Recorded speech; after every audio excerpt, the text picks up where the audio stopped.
What's up, everybody? Welcome back to the channel. I'm Bill. You're watching Stebbins Garage, and I've got some new tools that just arrived today that I've been wanting for a really long time. I figured I'd go ahead and unbox them, tell you what they are, why they're important. There's one more. I'm watching the security cameras now.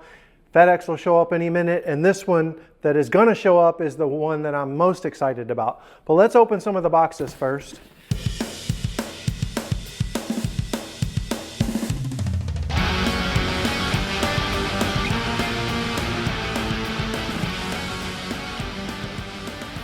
You can see I got some stuff from Eastwood. None of this is sponsored, by the way. I went ahead and purchased it. But you've seen me on the channel before when I'm doing either Firebird restorations or Integra Type R, whatever. I've always got some kind of bracket that needs to be refinished. I've got a sandblast cabinet over here, and I always just paint them with my favorite paint, SEM Color Coat, and that works fine. But I wanted to kind of up my game since I have a little bit of time on my hands now that I'm retired. So I went ahead and picked up this. So this is a powder coating system from Eastwood. It's not really very expensive, to be honest. It's about $90 for this part. The other part was a little more, but it's something that I've wanted for a long time. And so essentially what we do is, instead of painting, we put powder in this gun and we powder onto the part that we're trying to do, basically. This is what the gun looks like. You're seeing it the first time, just like me. So let me get this out of here. There. We'll set that aside. Also, that we're gonna throw away so my dogs don't eat it. All right, so this is the gun. Your powder goes in here. This system, what it does is it actually plugs into the wall and then it charges the system. So it's got a little lead here, and you connect that to wherever your parts are hanging from.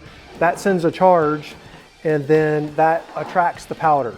So essentially you're just gonna wave this around until it's coated.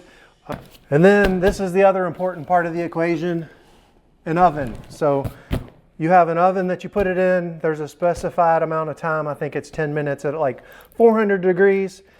And then you bake it, and then it's very durable. I've got a bunch of powder coated parts on my cars. I've been very happy with them, but I've never had the ability to do it myself. And so now I do. This oven is about the size of a countertop microwave, so it's not terribly large. It won't take up a lot of space. I have a little bit of room to kind of, we'll probably put it on the Firebird over there. That's where everything ends up that I don't have room for. Let me get this out and we'll look at it. Okay, so you're off the tripod now. Let's go ahead and take a look at this together. So this is our hot coat oven, and it kind of looks just like a regular toaster oven, if I'm being honest. However, it's got a pretty good amount of space in there. The rack is adjustable, so we'll be able to put it in there however it goes. I'm not very good at this with one hand, but so you can hang parts or you can sit parts. This just runs on 120, so that'll be nice. And essentially you heat this up. There's a quick start guide, 400 degrees, run both elements, or you can just run one or the other. There's a fan and a timer. And that's pretty much it. I'm gonna do some of these over the next week. I gotta order some powder. I prefer to use prismatic powder because that's the ones that all of my stuff that I have around here have been done with. Let me show you an example of what powder coat looks like. So those calipers are powder coated. I had a guy out of Georgia do those, and he did a fantastic job. He's no longer in business, but that's something that I could do in that oven. I'm looking forward to being able to do some stuff like that. Obviously, I can't do wheels or anything that large because it would require a much more specialized oven, but we're not there yet. I'm going to take some small steps. And this powder coating gun, I can't really comment on how great it is.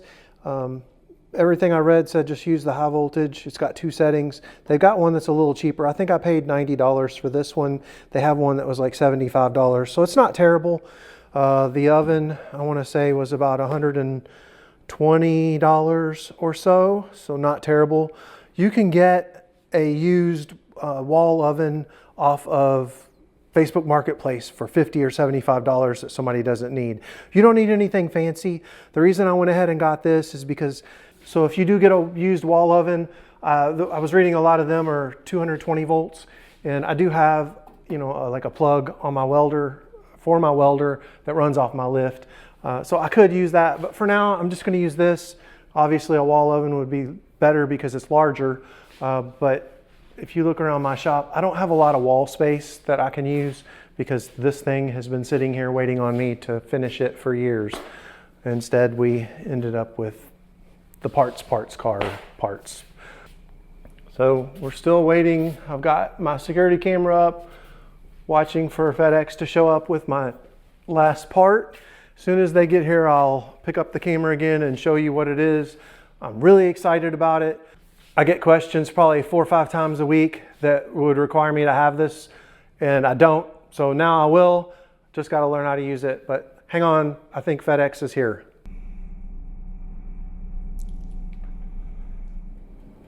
All right, this is one of the things that I'm super excited about. It just got here. Let's open the box.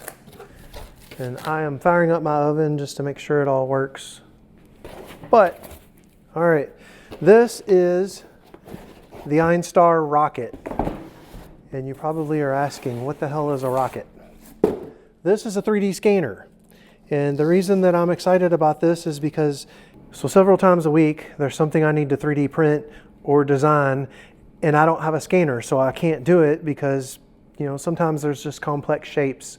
So this is going to allow me to do that. Super excited. So this is the actual handheld scanner, and this will be what actually scans the part. Those are some markers. That's a base for it to sit in, and there's a charger and some other stuff. So I am like beyond excited about this. I think this is the battery. So the capabilities that this is going to give me are pretty exciting. I'm going to be able to do a lot more parts that aren't just kind of flat and not curved. And so this is really going to up my game as far as 3D printing. So I've been doing a lot of research. I've probably done, I don't know, 60 or 80 hours in the last week or so to learn how to use this. And I'm going to be excited to share my journey with you. I kind of sort of know what I'm doing, but not really. And so that's the fun part, is learning something new. So over the next several weeks, I'm going to be incorporating that into my workflow with doing 3D printed parts. I'm going to be able to really up my game. And so I hope you're excited about that. At some point, I'll be taking orders for stuff and custom parts and whatever.